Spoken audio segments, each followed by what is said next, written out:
My friends, how are you guys doing today? I am JoezMcfly. The New York Yankees had a press conference today to talk about the inadequacies of the organization. Do they actually? I don't know. I looked at a couple of videos. It's easy to say I was not satisfied in many of the answers that we received. I would also like to say that what the Yankees did with Anthony Volpe is just weird. I don't know what's going on there with the organization and the handling of Anthony Volpe. There's some news also that we're going to discuss, and we'll talk about all of that and more. I did see that this HBO, before anything, I did see that this HBO A-Rod series is coming out November 4th, where I can't wait to watch that. That'll be pretty cool. And November 6th, sorry, 9 p.m. on HBO Max. So I'll be watching that. Kind of looking forward to that. A-Rod versus Alex. That's kind of like the theme there. So I'll do that. We'll be watching that. Also, the Yankees. Oh, playoff streams. I'm supposed to be doing a playoff stream tonight against the. We're supposed to be doing the Dodgers against the Brewers. Hopefully, the Brewers do not go down 3-0 because I would like to see a series there. So far, the home team has not won in the playoffs, so that's interesting. And then the Blue Jays are right after. Blue Jays won yesterday. Good for them. And that's now a series. I kind of figured that they were going to win Game 3. But we'll see what happens tonight with some of the people on the mound. So I think we'll be streaming that, but that'll be on the JM Baseball channel and all of that. So we're going to be talking about that. But, yeah, I want to talk about what the Yankees did today and what happened. There's some quick takeaways from the entire press conference and just everything that that Boone and Cashman and whatever that they went ahead and they talked about. I was wondering why Hal wasn't there, but not really because he's just never there. So let's go ahead and see a couple of things real quick. Cliff note wise that the Yankees talked about. Number one, on the injury front, Aaron Judge will not require elbow surgery. They took another MRI. They said he'll just like kind of rest it and then he'll start strengthening it later on. So he should be fine and ready for spring training. No problem. He'll continue strengthening things and rehab stuff, says Aaron Boone. Anthony Volpe, which we'll talk about a little bit more after, they said that he underwent left shoulder surgery October 14th and cannot swing a bat for 4 months, cannot dive on the shoulder for 6 months, and will begin the season on the IL and could return in late April or May. Carlos Rodon underwent procedure to remove loose bodies and shave down a bone spur in the pitching elbow and will not throw for 8 weeks and will be delayed potentially a couple of weeks to the beginning of the season. Now, I was wondering with Carlos Rodon why his velocity was down, so that could have been a big reason as to why his velo was down, but that was interesting, I guess. I wasn't expecting that. I'll say, but I've learned to kind of expect the unexpected. Am I on the camera? All right. I'll answer some of your questions right after. I just want to read some of these things and go through that. Let me see. And then we have Garrett Cole, who's scheduled to continue throwing lightly throughout the offseason and will not be ready for opening day, but initial estimates have pointed toward May. So far, that's 2 starters that are not going to be available to May. And then it says Clark Schmidt is expected to begin a throwing program mid-December and could return in the second half of 2026. So that's 3 starters. One of the starters I did not expect to be available. 2 of the starters is weird because I honestly thought that Garrett Cole would be available right away. And I thought that, they're delaying it by a little bit. And maybe they're being optimistic and they just don't want to rush him back, which is fine. You don't want to lose Garrett Cole for a longer time. The Rodon thing comes as a surprise. and then hopefully everybody else stays healthy for spring training. So starting pitching wise, the Yankees have Cam Schlittler, they've got Will Warren, they've got Max Fried,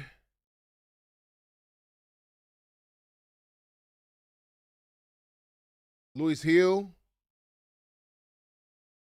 Who else? I don't know. There's been a lot of speculation that the Detroit Tigers may be like looking to trade Tarek Skubal this offseason, and that would be interesting if they were to do that. But I don't know if the Yankees would be able to compete with other people that are probably going to be able to, that can put together better packages to get them. But here we go. Just like that. Yankees won't have their top thing. But just seeing Rodon being hurt like that, I think I would probably look to try to see if we can get that, but that's probably not going to happen. I am streaming Dodgers Brewers, but I'm streaming it on Talking Baseball, not on here. Let's see. Thank you so much on TikTok for the hearts, and appreciate you guys. I'm gonna read some of your questions real quick, and then I'm gonna see what you guys are saying real quick, and then we'll go from there. Twitch chat, I have not seen you guys say anything. I haven't seen anybody on Twitch say anything yet, but let's see. So we have you guys. Thank you for the follow on TikTok. Can you give me a shout out? Says King. What's good, King? How you doing? Krishna. McFly was good. Rodon, what's up? We need more.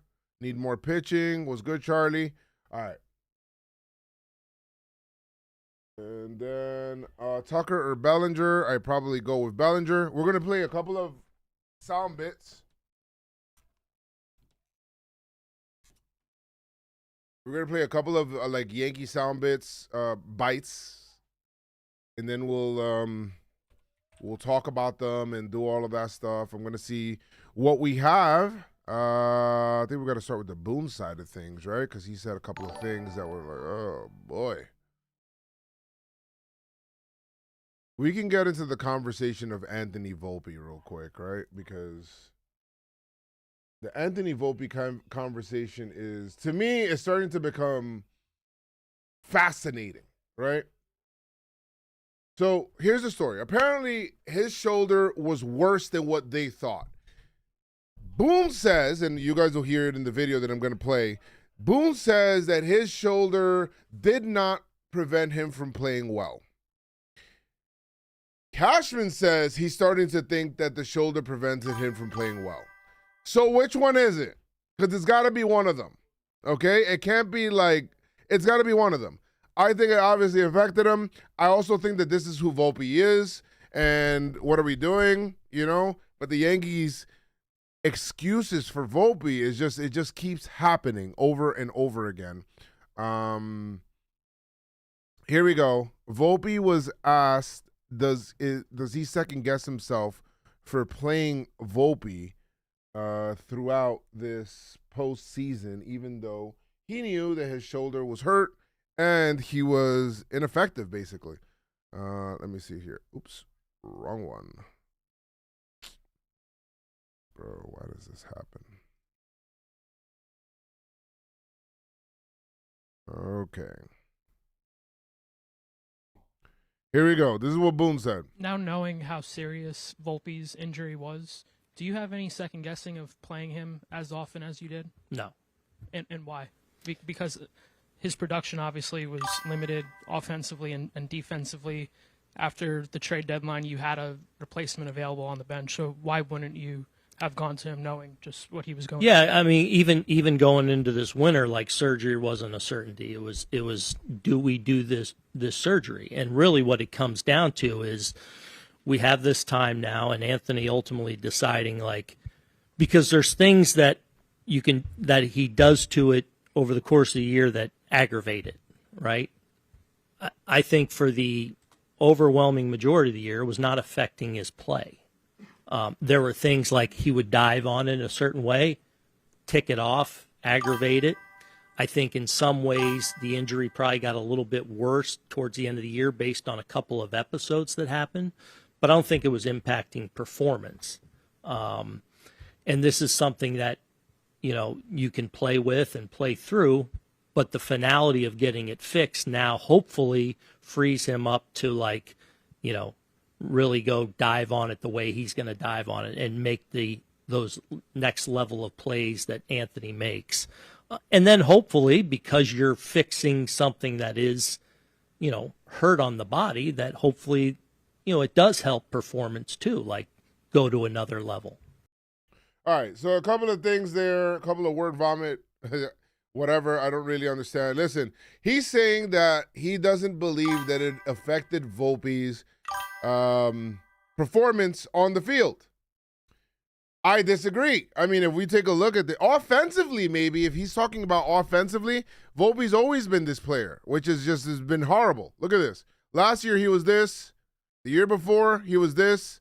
He just has never been a top percentile player in any category here offensively. Now, defensively, he did take a step down. Last year, outs above average, 97 percentile. He was playing really well.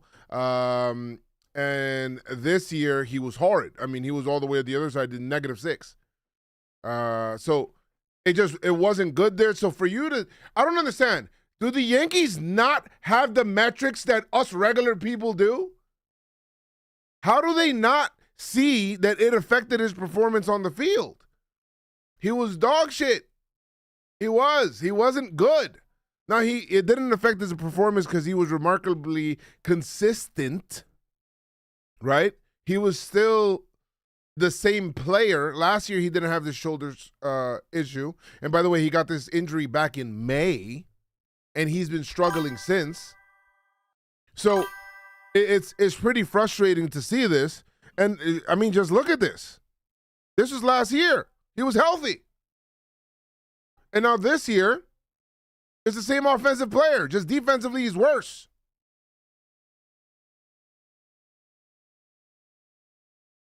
So it's just stuff I don't understand as to why the Yankees even they didn't do Anthony Volpe any favors with this whole press conference. They actually made it that Yankee fans were more upset than anything else, hearing a lot of the things.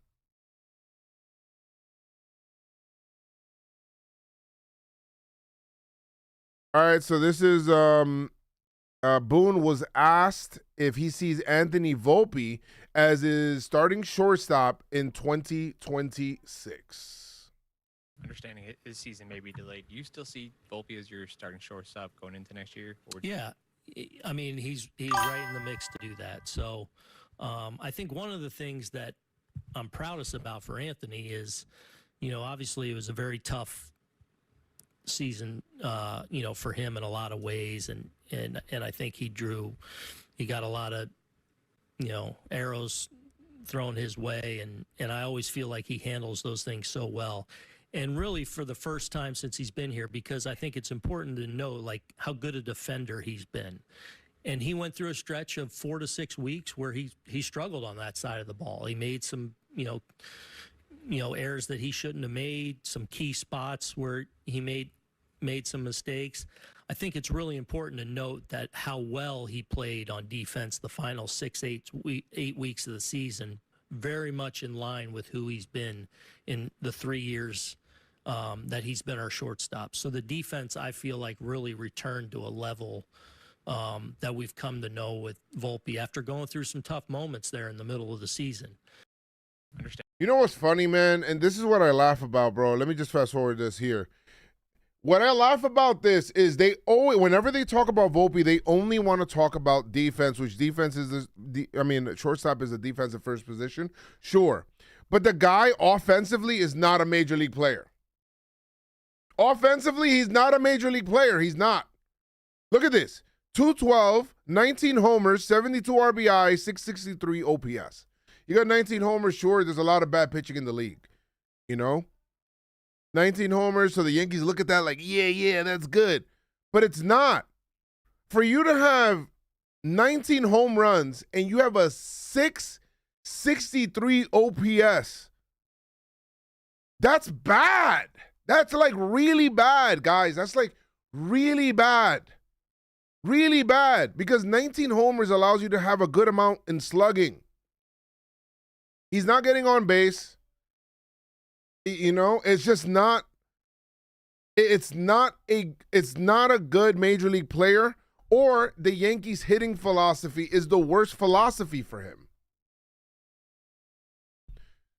It's the worst philosophy for him. I don't get why this is so hard, and the way that they protect him is kind of like, like we don't have access to what stats are. And you know what? The people that do protect Volpe as a Major League Baseball player are the ones that will say things like, oh, but his war. Bro, what war? What are you talking about, bro? What are we even talking about? Volpe seasons, he's been remarkably consistent at being bad. He in the home run department, look at these numbers. His best year was 2024, where he batted 243. Excuse me. Batted 243 with a 293 on base percentage. Doesn't get on base.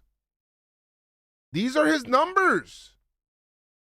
He's consistently in this area. Look at his WRC plus. Okay? Where do you want to be for this number? At around 100. He's at 83 here. His best year, he's at 87. And he's at 83 this year. This is the player that he is. Why is this a surprise? And the more you protect this, the more you consistently think that this is okay, or that you preach that this is okay. It only, like he talked about, a lot of the arrows pointed at him this year. Bro, yes, you guys created that. You guys are creating that.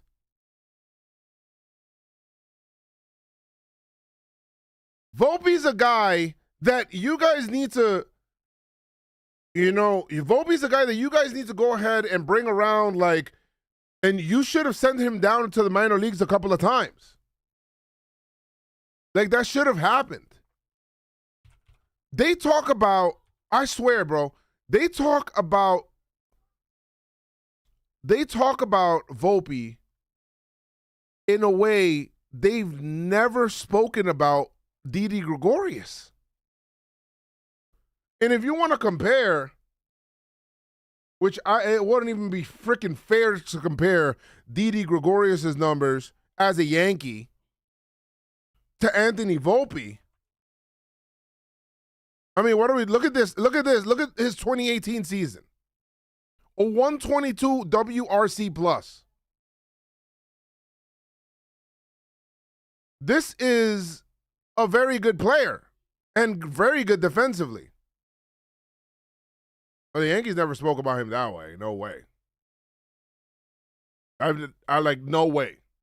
The protection that they give this kid, regardless of performance, is something that's not merited. It's not merited. And because of that, that's why he draws the ire of the fans. Some fans, because other fans don't want to protect them. They think he's like lay off the kid, lay off the kid. It's like, guys, this is a grown man, bro. What do you mean?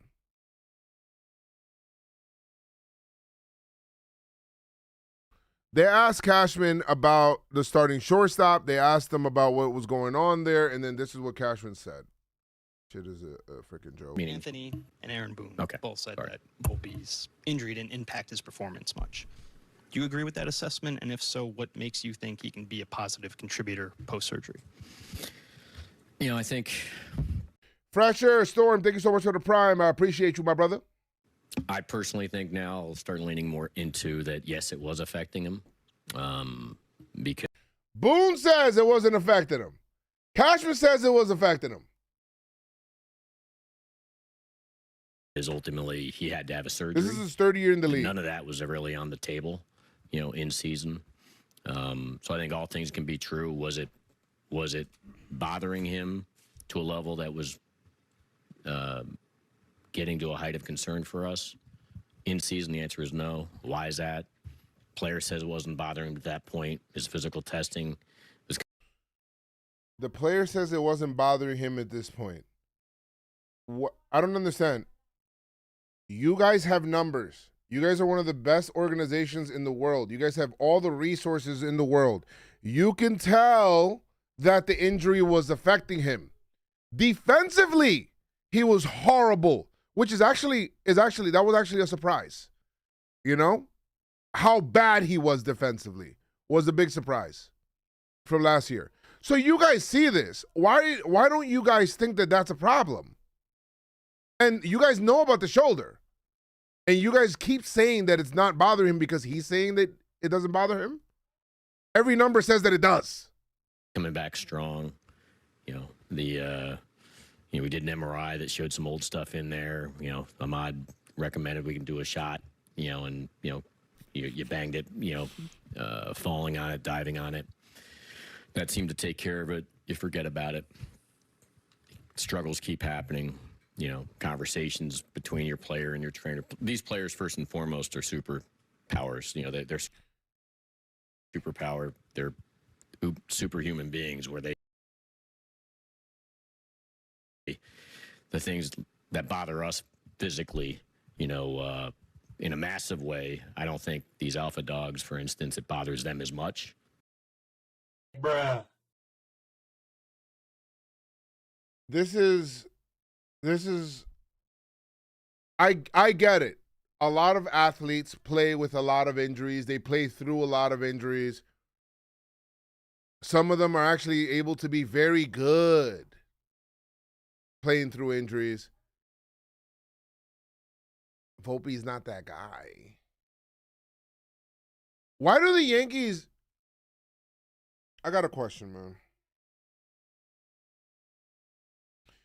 And maybe you guys in the chat can help me answer this. Do the Yankees view Volpe as a superstar? Because it feels like they do. It feels like they view Volpe as a superstar. It feels like they view him as like a guy that's like one of the best overall shortstops in the league. They view him as a superstar, not even a star. A kid that has not made an all-star game. They view him as a superstar, and they're the only organization that views him that way. There are 29 other teams out there that would not start Anthony Volpe as their shortstop. Why are the New York Yankees the only org that does that? I'd like to really know that. Why do they view him as a superstar? Can Judge play through some injuries? Yes, he's Aaron Judge. Can Giancarlo play through injuries and still be effective? We've seen it. Can Bellinger? Sure. But those guys have won MVPs. What are we talking about? They're superhuman athletes. Volpe is an athlete. Yes. I get that. He's not a super player, bro. He's just not. Volpe needs to be talked to and told, my guy, you're not. I feel like Volpe walks on like equal footing as like, maybe not equal footing, but like it feels like, oh, him and Judge, it's like him and Judge, we're the pillars. Like, no, you're not, buddy. Like, you're not. Boone has said he's elite. I don't agree. You know what I mean? Like, I just don't agree with that. The Yankees are strange when it comes to all of that stuff, when it comes to, admitting mistakes. They're way too slow with making changes. If Volpe was really that good, why did Caballero take his job at the end of the season? Why? And why is it that no matter how bad he was in the postseason, you never let Caballero play? I'd love to know that. Volpe struck out like 11 times out of 14 at-bats in the ALDS, and he played every day. Like, that kind of job security is crazy. Yankees would rather get eliminated than to change the shortstop and try something different. This is the organization that benched A-Rod for Raul Ibanez. And you know what?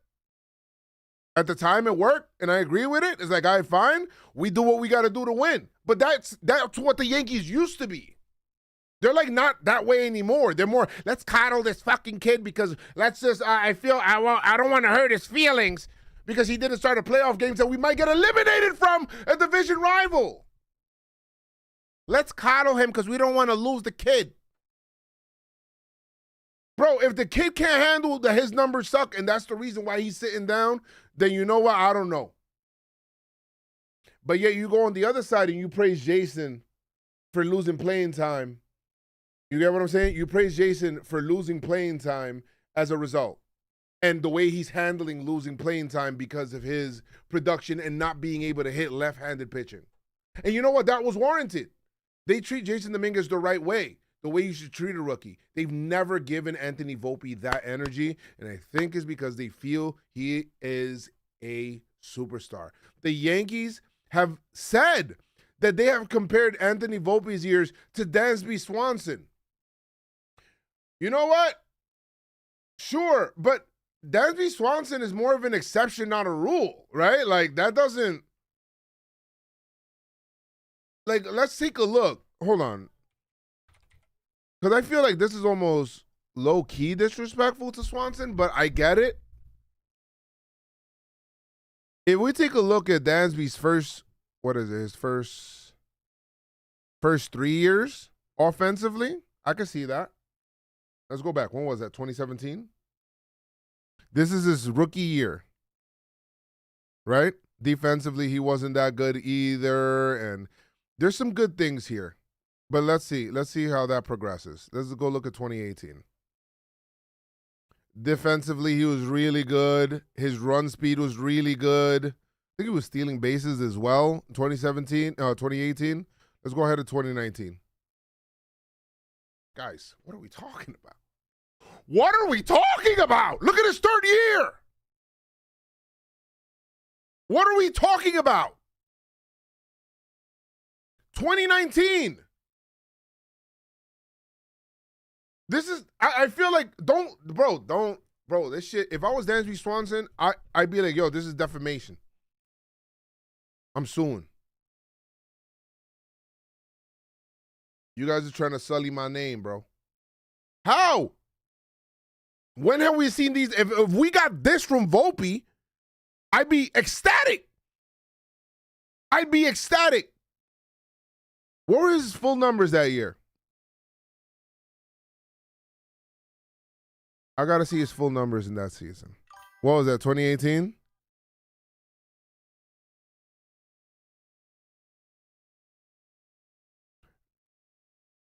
I got to find this whole slash line. It's not on Baseball Savant. I got to go look on here. Let's go look on here. What year did I say? 2019?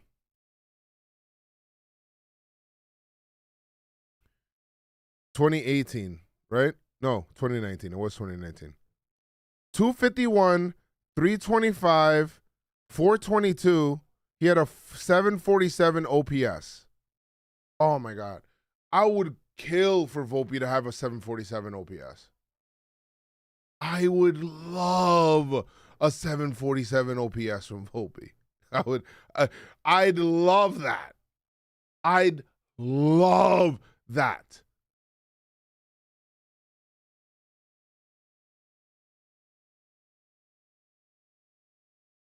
I'd love this.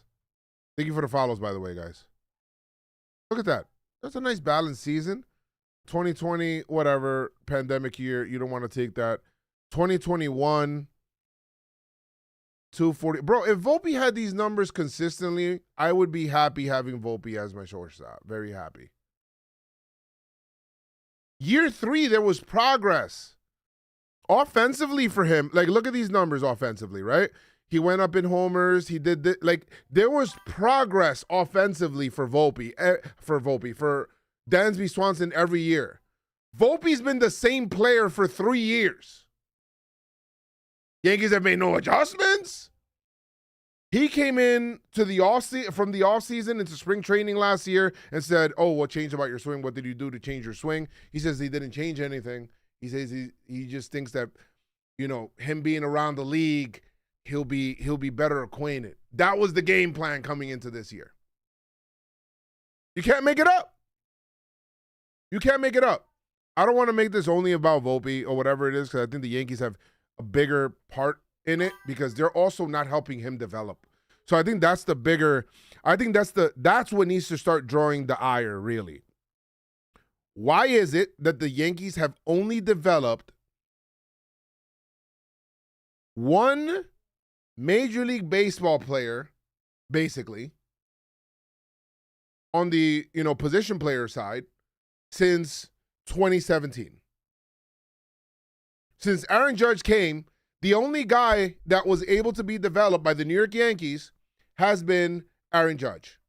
And Aaron Judge, to further his own development, had to stop listening to the Yankees, had to tell the Yankees, I'm not listening to you guys anymore offensively. I'm going to go ahead and go out and seek outside advice. And he went to go see Teacher Man. And for him to become the superstar that he is offensively. Defensively, he had a whole bunch of traits. Why is that? Why is that? The philosophy for a lot of these other guys is not the same. Ben Rice is good right now. I'm very afraid with how the Yankees are going to help him develop. Jason Dominguez, I feel it can become a Major League Baseball player. I don't have that confidence in them to develop him. Why? And we'll talk about Jason Dominguez. There's also, I think Boone said that there's a hope that that he plays winter ball or something like that, which I love. I love that. I love that he'll play winter ball and be able to get some at-bats that way. And we'll talk about that and, whatever. But I kind of want to, put a bow on this Volpe stuff and not really really think about it or whatnot. I'm trying to see right now because Brian Cashman did talk about...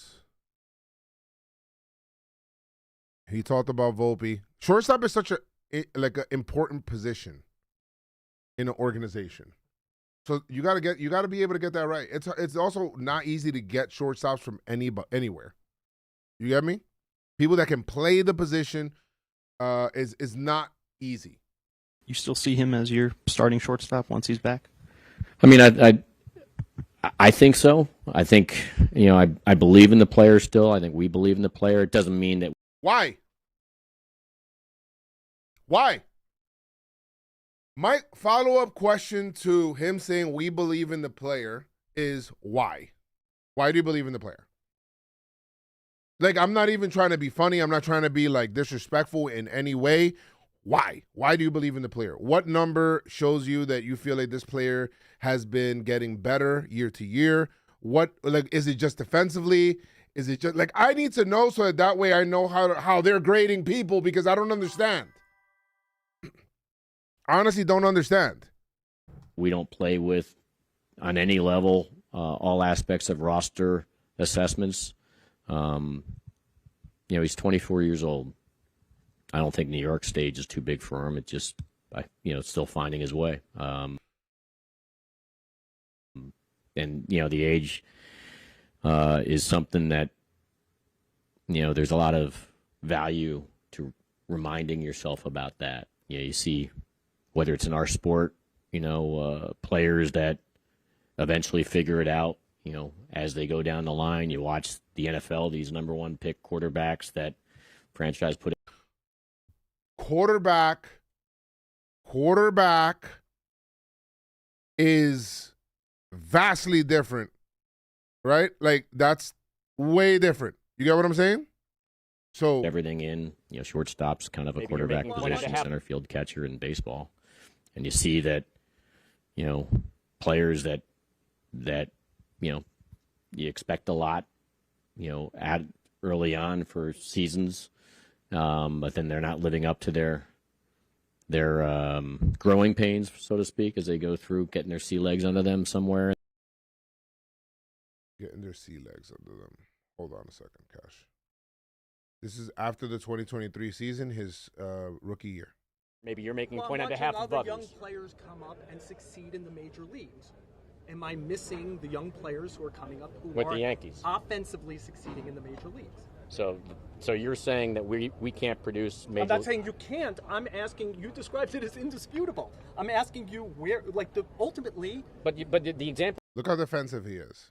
you want to say right now is Volpe, I guess, and Cabrera. Those are the two, right? Pereira, Peraza. Like, if they were performing, they would have kept getting more at bats. They didn't perform, and they didn't. But Peraza's not getting everyday reps. He's Right, got Glaber, he's got Volpe now, he's got LeMahieu.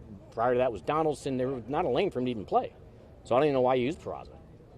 Well, these are your young players. I understand that, but he's got to have a spot to play for you to be able to use Well, his if he name. would have hit, he would have played more. He didn't hit, so he didn't play more, right? Well, where's he going to play? Well, if he hit, he would have played. Who would he, if he hit? Like, this is Abbott Costello. If he hit, who's he taking out? LeMahieu at third? Is he taking out Volpe at short? Is he taking out Glaber Torres, who was one of the best second basemen in the American League last If you year? want to win, you're going to play the guys who are hitting. If he hit, he would have played, right? I guess if he hit better than Volpe, he would have played shortstop, and he would have won the thing out of spring training. But Volpe won it out of spring training. I think it's a stupid discussion. Yeah, Volpe won it out of spring training, and then you guys came out as an organization and said there is nothing Anthony Volpe can do to lose his job this year. That, to me, is insane. I don't think I've ever heard the Yankees didn't even tell Derek Jeter that. But they told him that. Having personally, I think our player development system, all that matters from my end to you is I think our player development system does a great job. You're questioning whether it does. That's your job to do. Proof will be in the pudding. Let's see how. So if Volpe comes up crushing it this year, are you going to be like, hey, I guess their development system does produce hitters? I reviewed the movies in front of me. The movies this year weren't good. Okay, if so the then movies are good next year, we'll have a different discussion. All right, and then I can hear you say, you know what? Remember last year? I look forward to that. Yep. I look forward to you telling me that when Volpe crushes it offensively this year for us, that you'll say, hey, man, I guess your development program did a good job. By the way, 2024 happened. Spoiler, it did not happen. It did not happen at all. He was actually kind of the same player offensively in 2024 that he was in 2023. Spoiler. And it was just sea legs under him his first maiden voyage year with not much AAA under his belt. So, Cash, I mean, I feel it's pretty basic. It's pretty basic. You see, like, there's an arrogance to the Yankees where they don't ever feel like they're wrong. Here we go. We're now in 2025, going into 2026, and the Yankees are telling you that they're going to once again go with Volpe next year at shortstop. And then they wound up in a different environment, and now they're leading their teams. And I'm sure there are various different reasons for it, but I think Boone was talking about it with you guys earlier. It's like sometimes this isn't linear. It's also not guaranteed. And that's why it's fair to always assess what you have and is it good enough and do you need to replace it and can you find better and all that stuff. And that, I promise you, always takes place. But I believe in the player. I think we believe in the player.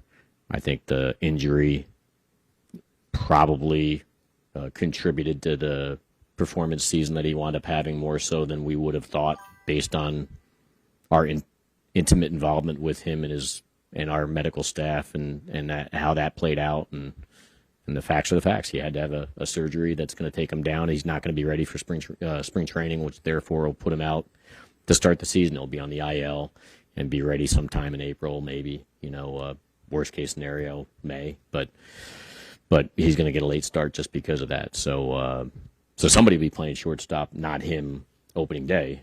But that doesn't, that's not a good thing for us either. Bro, you can't make this shit up, bro. You can't make this shit. It's going to be Caballero, right? I hope Caballero is just killing it. Killing it. Okay? Make the decision hard for them, Caballero. He says, it's not a good thing for us that Volpe's not starting this season with the Yankees. He hasn't been a good player. Objectively, he has not been a good offensive player. He just hasn't. Defensively, he's been good. I get that. And I get it. Caballero's also not a high bar or whatnot. But it's offensively, what are we talking about here? Offensively, what are we talking about here? I know Caballero can get on base. I know that. I know Volpe cannot. He doesn't walk. Volpe can walk. I mean, Caballero can walk. And if he walks, he's an asset to the team. Why? Because he steals bases at a very high, effective clip. And because of that, he can help the team in other ways. Maybe he doesn't need to be a home run hitter. Maybe he doesn't need to be he's hitting, he's going like this or whatever it is. He could just be a guy that just moves the lineup along. And maybe that's what you need. Maybe that's what the team needs, different dynamics of hitters. I feel like the Yankees have only one kind, and that's their problem come October. They only have one line of hitter and Aaron Judge, right? Bellinger too, right? I don't want to disrespect, but Bellinger's currently not on the team. Where people call it home run or bust or whatever it is, but it's not quite that. It's just everybody's mostly has just one swing, and they have an A swing, and that's it. There's not the people that are always constantly putting the ball. The best people I could probably, the people that are in the playoffs right now, like a Bryce Terang, like a Nathan Lukes, like a Clement, like guys that are not viewed at, when you view those teams, you close your eyes, you think about certain teams, you're not thinking about them as like, oh, they're the superstar or whatever it is. Kike Hernandez, you're not thinking about them as like a superstar, but you're thinking about them as guys that can kind of, they're like a cog to the bigger wheel. You get me? That they can continue move things around because they don't stagnate the offense too much. They can put the bat on the ball. They can, move runners along. They can do guys hit homers all the time. They do, and they always will. But just people that can just put the bat on the ball or just play their role, like just play a role on the team.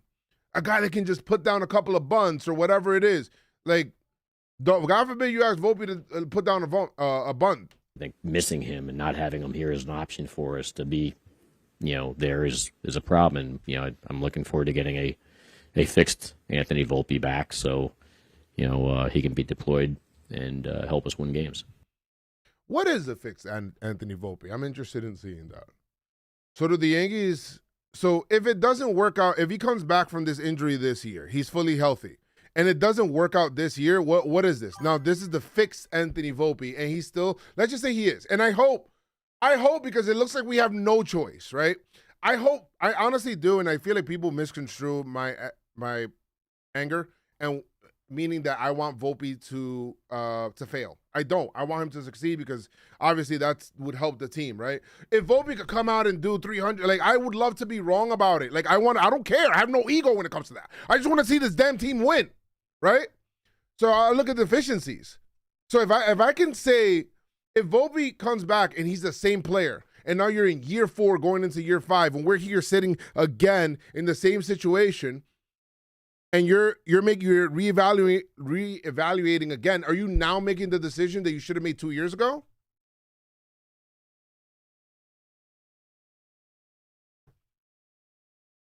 I don't know. I don't know why the Yankees are so slow to make the decision. Whatever. I'm done. I'm done with the whole Volpe convo. I'm done with it. It's just it's exhausting. It's exhausting and exhausting. I'm below. Right. Let's see. The Yankees also talked about today. I talked about Judge not needing surgery. We talked about Carlos Rodon. He said Carlos Rodon. Well, we'll do this real quick. We'll just talk about Rodon, and we'll put that there because that's Carlos Rodon had a scope of the elbow yesterday to get some loose bodies, and I think they shaved down bone spur. So he'll go into an 8-week of no throw, which probably when you build in all the ramp up and the throwing program into getting him ready to be a starting pitcher, probably delays him potentially a couple weeks to start the season.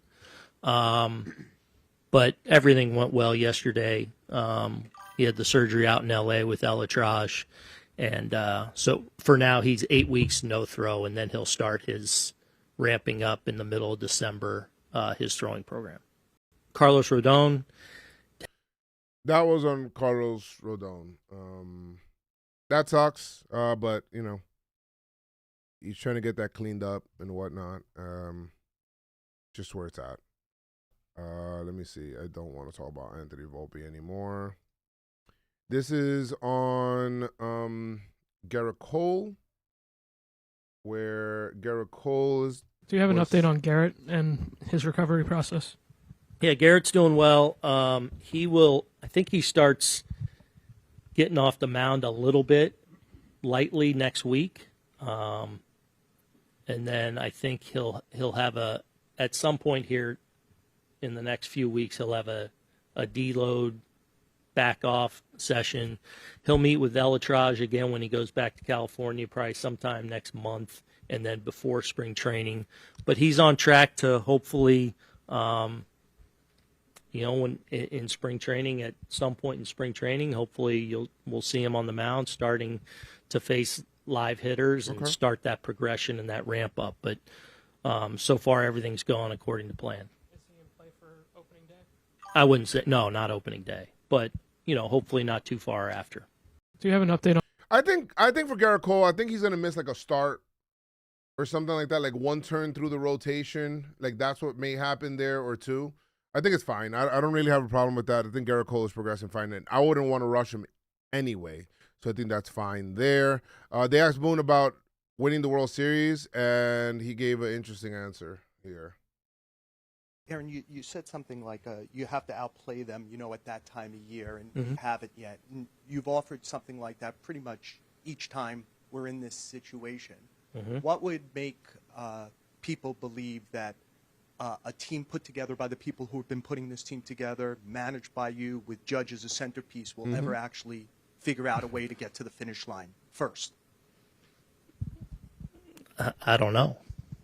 I mean, the reality is we've had a really, really good club in certain years, probably one of the best clubs in the league. Thanks, shall we? But all I know is it's time to dust ourselves off and try and build another club that puts us in position to take a run again. So I don't know what to tell you. Like, I think we have a lot of really good people here, both a lot of really good players, a lot of really good staff members, and a great front office that are working our tails off to put us in the best position to take our shot every year and to take a run in October and to get to October baseball and play for it. So, I can't answer that because I haven't got this team to the top of the mountain. So until I do, all I can tell you is I'm confident in my ability to lead this team. I'm confident in our organization to build the team that gives us a chance to win. But ultimately, that's, I can't tell you anything to make you feel good. That, ultimately it's about us winning number 28. And all I can tell you is I'm working my butt off to try and be a part of helping us bring that back. I've got nothing on that. He's basically saying he can't tell you what it takes to win because he did not win, which is, yeah, sure, I get that. They asked CASHMAN, I think, the same question, but let's see. I know I don't have to remind you that obviously you started with the Yankee organization under George Steinbrenner, and he always had the World Series mandate. So after a season where you won 94 games, succeeded in the wild card round but fell short in the division series round. How would you describe this season? We've had success and failure. Obviously, failed in our ultimate goal, and had some success. Obviously, along the way, we had a good team that but fell short of our ultimate goal.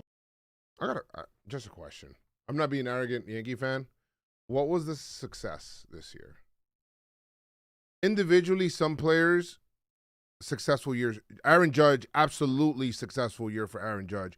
Bellinger, successful year. Yes, good year for him.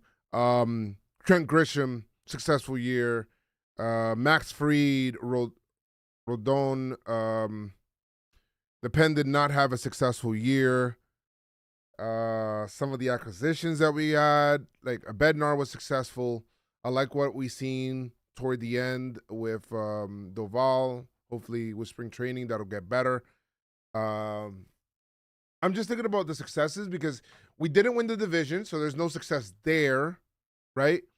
If the Yankees view tying the Blue Jays as a success, you didn't win the division because you lost to them. And you didn't have home field as a result.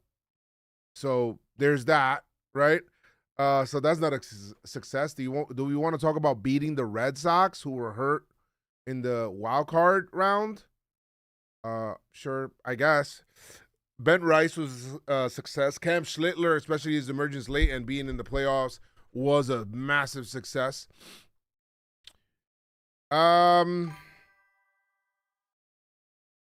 What else?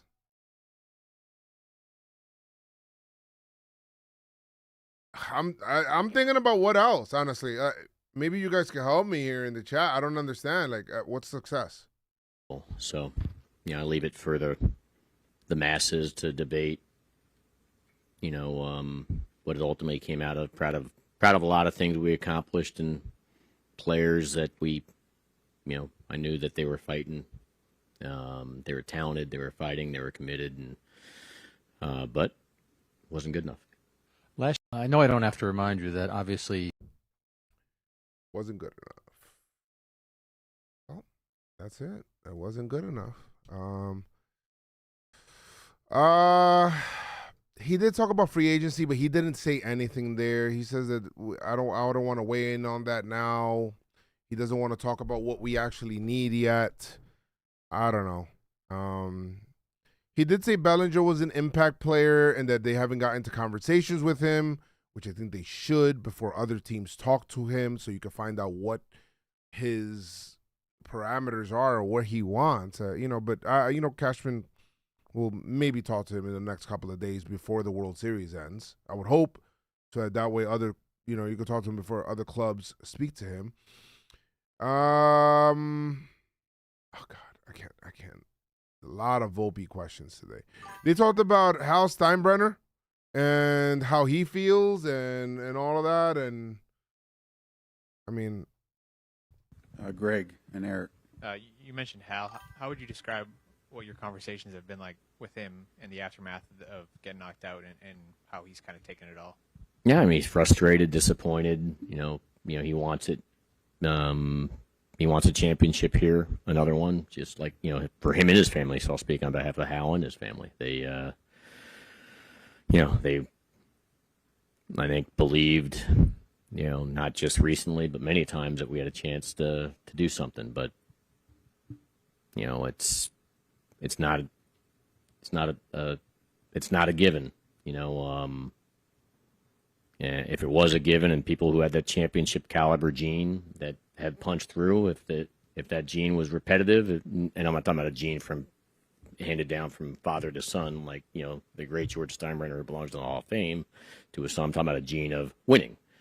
There's many a great player that maybe they punched through one time, or many a great manager that's punched through and won something. And we've done it, and Hal Steinbrenner's done it, but it doesn't guarantee, it's not a given that you're going to continually do it. You can have a good process. All you can count on is try to put together a strong process, really good people, try to get as many quality players that care and are committed and can stay healthy and play to the best of their abilities, for 6 months and then into the different season, which I just can't listen to this right now anymore. Whatever. He did talk about Spencer Jones and said that he likes Spencer Is Jones. Spencer Jones a consideration of making the opening day roster, and how do you evaluate where he stands? I mean, we're going to talk through all that. I think he's put himself in the conversation that he, at least, it's a fair question for you to ask. I think how it plays out depends on how our winter plays out. Certainly come to spring training, and he's earned, without a doubt, the look and the competition. But again, it all depends on how many opportunities exist based on the decisions that come our way this winter. But he's put himself in a position, to be considered a potential everyday major leaguer in 2026. But we'll see. How much do the Yankees like Spencer Jones? The Yankees are I'm telling you, nobody in the organization gets the energy that Volpe gets. Nobody gets the Volpe energy. Nobody. I don't know. I think depending on what Jason Dominguez does, I think they might like Jason Dominguez if he starts to be able to hit right-handed, and they might go ahead and trade. They might go ahead and trade Spencer Jones. I wanted to wait for this press conference. That's why I didn't want to do the whole video on how to fix the Yankees yet. Now I'm going to really work on it based on what they're talking about here. I have ideas on what they should do, what they probably will do, and probably what they won't do that I would love for them to do. And I'm kind of building that together to put a video together to do that. I know that a lot of people love Murakami. I would love the Yankees to actually get Okamoto, just from everything I've been seeing from him. And I'm not going to pretend to be an expert in the MPB, but from everything that I see from him, and I seen from, shout out to my boy Yankee Source, who is an MPB scout, and the way that he talks about him, he says that he would be actually an excellent fit for the Yankees because he plays really good defense, plays third and first. He's a right-handed hitter. He could complement Ben Rice and McMahon really well at those two positions if they want to platoon. So I would love if the Yankees get Kaz and bring him over, and the guy has some right-handed pop, but also doesn't really strike out much and is able to put the bat on the ball. I like him. I like his game. He's played some outfield as well, so he's played some left field. And I'm assuming he could also play some right field as well. So I like him. I do like Kaz, and I would like to see that. Murakami has the power. He has the more box office type name, but defensively, I hear that he's not really that good. So he's like a defensive liability almost. So I don't know. I'm on the fence about it, but we'll see. I'll talk about that a little bit more. I do think, Fresher, you're right. I do think that he might be a Dodger. He says he does like the Yankees, but he favors the West Coast, so you know what that means. I do think he's going to be a Dodger, and Max Muncy has an option that they might end up declining, which I think would be a mistake because I think he fits their criteria real well. But I guess we'll see. We'll see what they do. Then what else? He talked about Brian Cashman talked about the role of the manager, whatever. He says that Boone's a good manager. I don't expect anything different since seeing as how he's in the press conference. Hate Brian Cashman. Oh, shit. Who's this, Joe Sherman? See, Joe Sherman likes to deal in the real, which I kind of like. He's going to talk about some of the takeaways that he took. If you hate Brian Cashman and you hate Aaron Boone, you're going to hate what's coming next. Nothing much is changing. They changed some of the, maybe they're changing the curtains. Mike Harkey, the bullpen coach, Pat Rossler, an assistant hitting coach, Travis Chapman, first base coach. That's who's gone. But the same people who are making decisions in the front office, the same person who's making the decision as the manager, they're coming back. I don't think their philosophy is going to change all that much.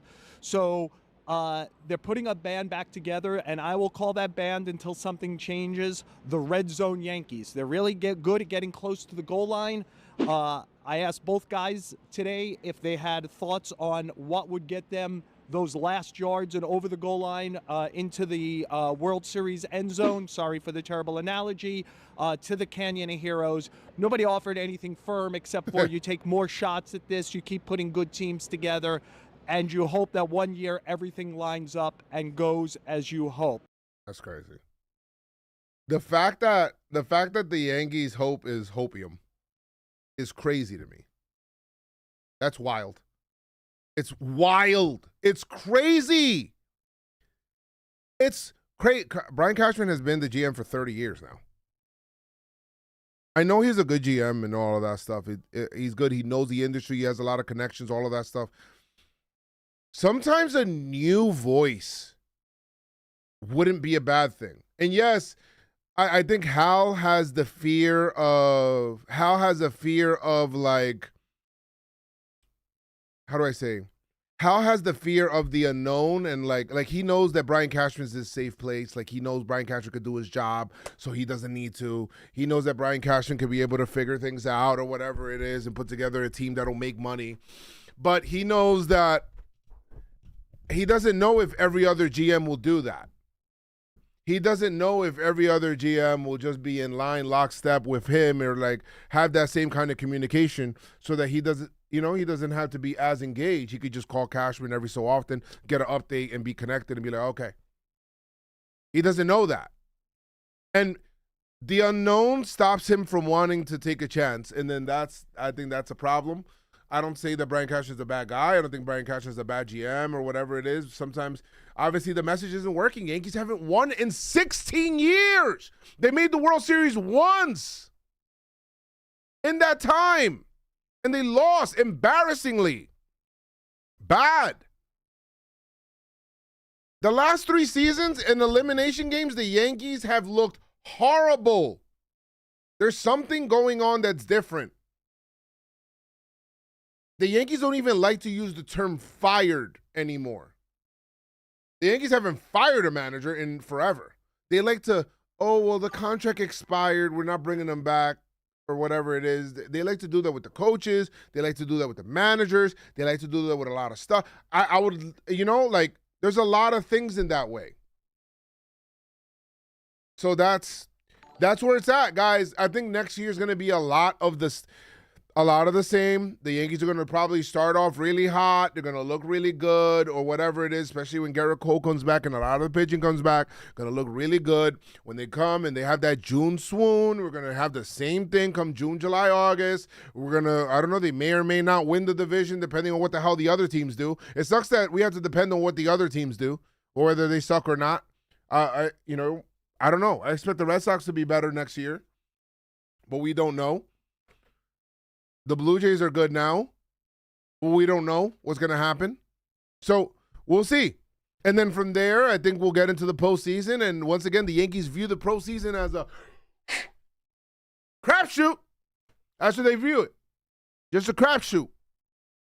Unfortunately. Meanwhile, other teams are purposeful about their success. And the Dodgers, if they win today, they go up 3-0. And they're basically going to be going into the World Series again, which they made the World Series. Just making the World Series. Yeah, I know that they won 2 World Series. They won 2020, which some people don't want to count. I understand. And they won last year against the Yankees in 24. They have 2. But they've made the World Series since 2017. Since 2017, the Dodgers have made the World Series. Let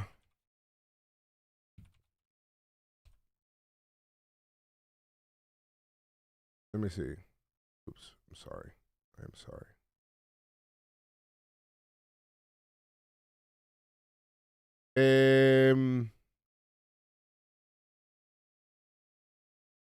My bad. Since 2017, the Dodgers have made the World Series 1, 2, 3, 4. They've made the World Series 4 times since 2017. Is that a mistake or is that on purpose? You guys tell me. And don't tell me a weak NL, because I don't believe that. I think the NL is actually pretty good. The other teams that have had success in that same time period that have made the World Series, the Astros, 2017, 2019, 2021. 2022. They've made it 4 times as well. So since 2017 till now. So wait, if the Dodgers make the World Series, this would be 5 times. 5 times.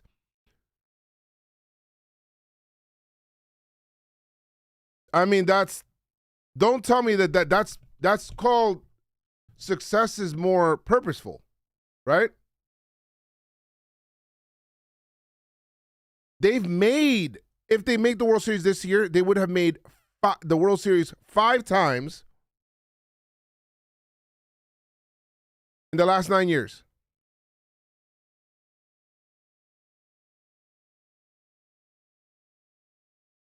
I mean, that's called a beacon of success.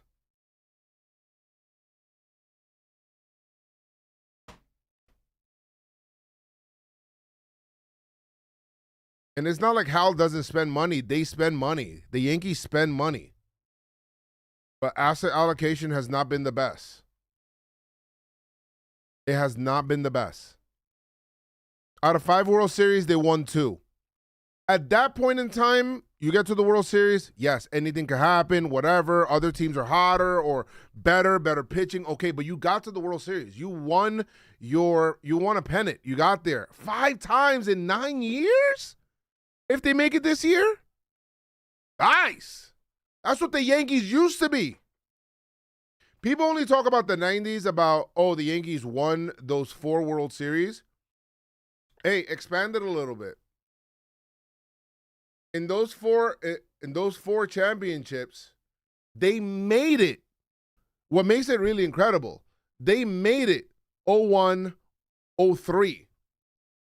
They made it to 6 World Series and won 4. That's the incredible part. That's the incredible part.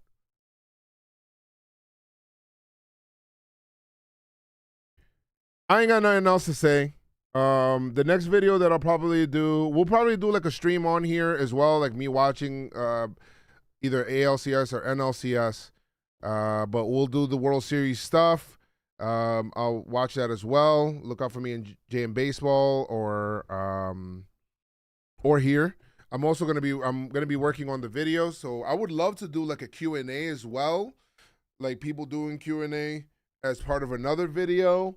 I would love to do like one video a week, one Yankee video a week, and then I want to do like baseball history at some point in time. I also stream gaming on Twitch, so we'll be doing that. But that's what we have. Let me just read some of your stuff real quick. The Dodgers are the evil empire. Yes, they are right now. Dodgers, not a healthy 2024 Dodgers. Yeah, very true. I think the current Mariners are a better team roster-wise than the 2024 Dodgers. Okay. I was listening to Michael Kay after we got bounced and people were complaining about analytics, but he was claiming the Dodgers are more analytical. Gets thrown out. Yes, but they're okay. Analytics. Okay, let me explain. Analytics is just information. That's it. However, the implementation of that information is different per organization. The Yankees will have analytics and they'll say Volpe is a good player. The Dodgers will have those same analytics and say we got to hit the ball to Volpe. Or they'll say things like we got to make sure we pitch around certain people to get to Volpe. Or let's not let Judge beat us. Let's let this guy beat us. You know, but the Yankees view their own players. They don't view them the same way that other organizations view their own players. The Yankees use analytics and say, let's shift every lefty to the right side, regardless of who they are.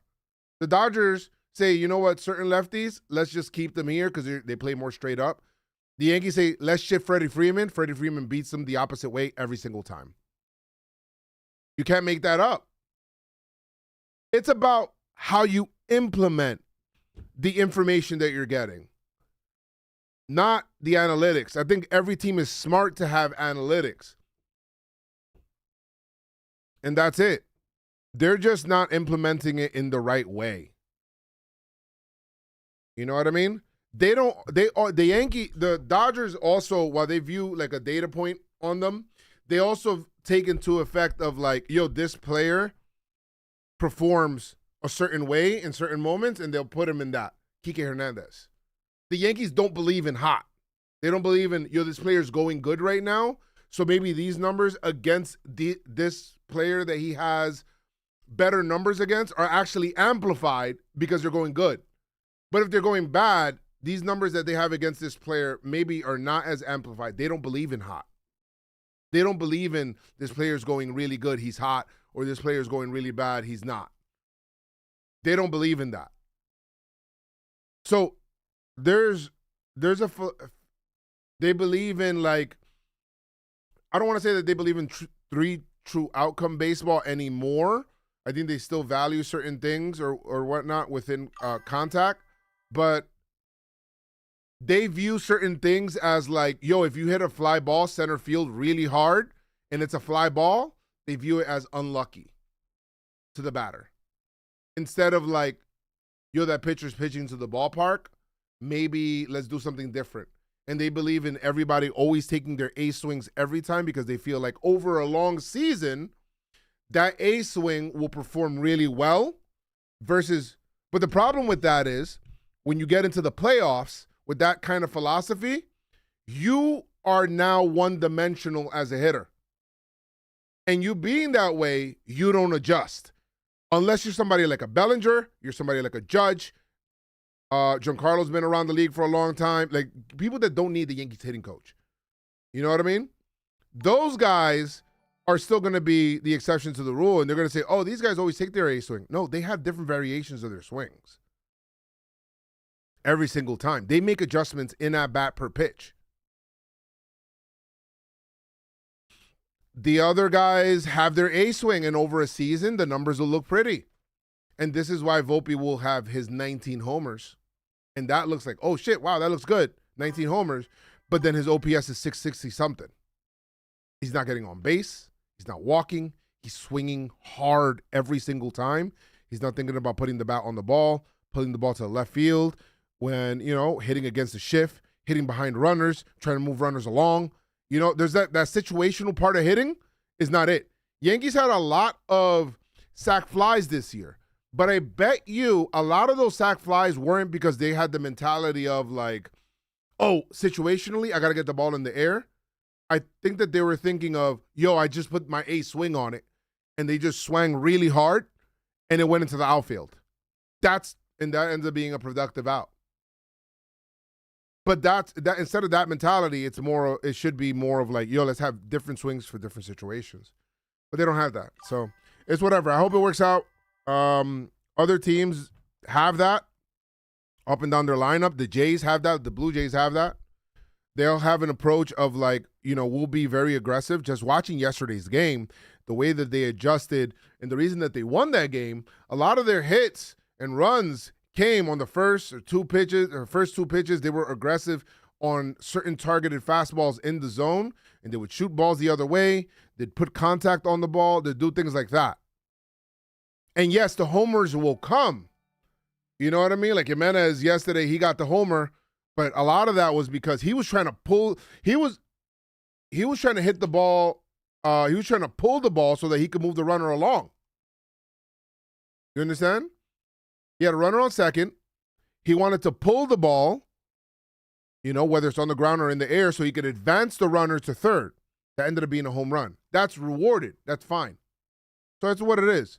And that's where it's at. I think that the Yankees, unfortunately, there won't be any change. We'll see what happens. We'll see who they acquire. We'll be here for it or whatever. We'll still be pushing along with the team or whatever. But, just having the same kind of mentality of like, hey, let's just put a team together again and let's see what happens. I think that mentality is if you're not changing the type of personnel, the way that you're attacking games and attacking the regular season to hopefully lead you and build you toward the playoffs, then I think it's a fallacy for the Yankees. And yet again, we're going to be sitting here on October at whatever date, whenever they get eliminated in 2026, and I hope I'm wrong, and we'll be talking about the same thing for 2027, but there's the uncertainty of a lockout. 2020, after the 2026 season, there's probably going to be a lockout, guys. you know? And when that happens, so keep that in mind too. Yankees will think about signing free agents like, we might get locked out, you know? Like, we might miss out on. So they might try to have that kind of mentality. So just think about that. 2027 may not even happen. Let's be honest. And then I want you to think about the great Aaron Judge and what this time is going to mean, where now Aaron Judge, where you lost a full season of Aaron Judge in 2020, the years that he got hurt, he's going to be one of the best right-handed hitters that the Yankees have ever had. And that lockout happening robs you of yet another year of Aaron Judge. So get ready for it. The Yankees don't win next year, and that'll be yet another year. That's 17 years, and first of all, that's their high. 16 years has now tied their high as the biggest World Series drought for the team. Look for the Yankees to beat that next year. You would think that the Yankees would love to attack this offseason to try to prevent that from happening, but I'm telling you right now, that is the furthest thing from their mind. They want to win, sure. They do want to win. But at the forefront of their mind is we have to, at all costs, we have to prevent 17 years of not winning a World Series. If they do that, then they would move differently. But with the way that they're talking here and all of that stuff, I don't see it. I just don't see it. Owners are dead set on a salary cap. Get ready for it. Yeah, I agree. I think that's happening. And especially with the circumventing of the luxury tax a little bit that the Dodgers have done with Ohtani or whatnot, that's wild. Ohtani taking $2 million per year because he's making all this money in endorsements, and his money actually being deferred, where it's actually only hitting the cap for $40 million, but it's really like $70 million. Like it's the craziest shit ever. The Mets spending all this money for what? You know, like it's not, I don't want to say good or whatever it is because it's within the rules, but it's just, it's pretty bad. Also, what the league really needs is a salary floor, you know, where more teams get better players and things like that, and they're more in competition for better players. But you're not getting a salary floor without a salary cap. You're just not getting it. It's just not going to happen. So there we are. Yankees need to be the old Yankees and spend. The Yankees spend money. They just before the Yankees even sign a free agent, they're already, from the calculations, they're already $260 million. You know, that's their payroll for next year. If they sign nobody, if the Yankees sign absolutely nobody, their payroll for next year is $260 million. $63 million, I think it's to be exact. And this is without bringing back Bellinger. This is without adding certain people. You know what I mean? Like that's how much that is. So keep that in mind also. And you're thinking like, bro, what the fuck? Where's all the money going? That's just where it's at. There's a lot of dead money on there. DJ LeMahieu's still getting paid. Aaron Hicks is still getting paid. I think this is the last year of their contracts or whatever, so they're still on the books. So that's stuff to think about. You know? I don't see the Yankees being aggressive on this because of, you know, this year, because of what I said, because of exactly what I said. That lockout looming, why would they want to sign a player to not have play for them? And yeah, they probably won't play the player, but that's still a time in their prime that they're not going to have them for. And this is why the Detroit Tigers probably want to trade Skubal. You know? They want to get what they can now. Lockout comes. And then, you know, whatever it is. So somebody will get Skubal this year. They'll pay a hefty price for it, but you're not really getting Skubal. Like, Skubal is only this year or whatnot. Next year, 26. But then after that, he's a free agent. It's gonna hurt him a little bit because he's gonna have some time without pitching too. So let's see what happens, guys. Thank you guys so much. I appreciate y'all hanging out. I gotta get ready tonight. I'm on stream. We're gonna be doing the We're going to be doing the game and whatnot. Let's see what happens with the Mariners. My pick today is that Mariners win, even though I think it's going to be a really close game. I could so see Toronto winning this game and evening up the series, but I think the Mariners will win today. I really do like. I'll be streaming. Like my live will be on Twitch, so you guys can log in through there. And I really do like Luis Castillo, what he's been doing recently, but the Blue Jays have killed him too. The Blue Jays have killed him. And then we have you said Blue Jays 7, Mariners 5 tonight. I could see that. I could like really see that. I could really see that. I could also see Mariners 5. I mean, it's Max Scherzer pitching tonight. So we don't know, but I can also see like the Mariners winning 5-2. Like I think it'll be a close game today. And then I think Milwaukee wins today. Basing that on absolutely nothing but hope that we have a thing. Will you be on? Yeah, I'm gonna be on JM Baseball today and Twitch. Okay, I'm trying to, because right now we're only scheduled to stream the 6 o'clock game. I'm trying to see if we can be able to do the both games, you know, because I would like to do both games. But anyway, guys, thank you guys so much for joining me today, man, on this stream here. Make sure you guys like the video on the way out. The YouTube video for sure. Subscribe on YouTube and follow up on Twitch as well, and turn on the notifications. I think you gotta like turn them on again, because Twitch turns them off after a while. If they send you a notification and you don't click on it one time or a couple of times or whatever it is, for whatever reason, maybe you're busy, they'll like just toggle your notifications off for whatever reason. I don't know why. Thank you guys so much. I appreciate you guys. See you guys later. Peace. I hope I ended that stream good. Motherfucker! All you gotta do is fucking Yankees. You playing around. Let's go next.